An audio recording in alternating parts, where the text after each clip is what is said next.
ভালো মাছ শিকারের জন্য ৬ কাটা জরুরি। যে ৬ কাটা কোথায় বাঁধবেন, ৬ কাটা কীভাবে বাঁধবেন চলুন দেখে আসা যাক। ধন্যবাদ।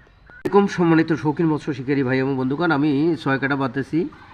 মার্শাল্লাহ, এই মাপটা, হ্যাঁ, এই যে এখান থেকে এর মাপটা এমনভাবে করতে হবে যেন আপনার লাড্ডুটা আগে মাপ করতে হবে হাতে, যে আমার ছোট লাড্ডুটা আসলে ঠিক মতো লাগবে কি না, হ্যাঁ, বসা যাবে কি না। তো এটা একটা, এই যে যেমন বাঁধছি আমি, এটা একটা ৬ কাটা বেঁধে নিলাম।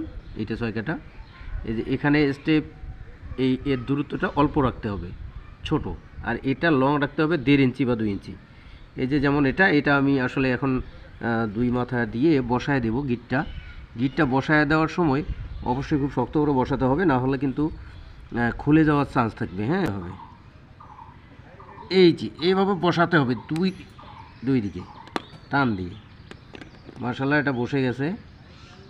এটা পিছলে না যায়। হ্যাঁ, যদি আমি এটা পুড়ে দিয়ে এটা কেটে দিব, এটা একটা কেটে দেবো, একটা মাত্র রাখবো এখানে, এইটা রাখবো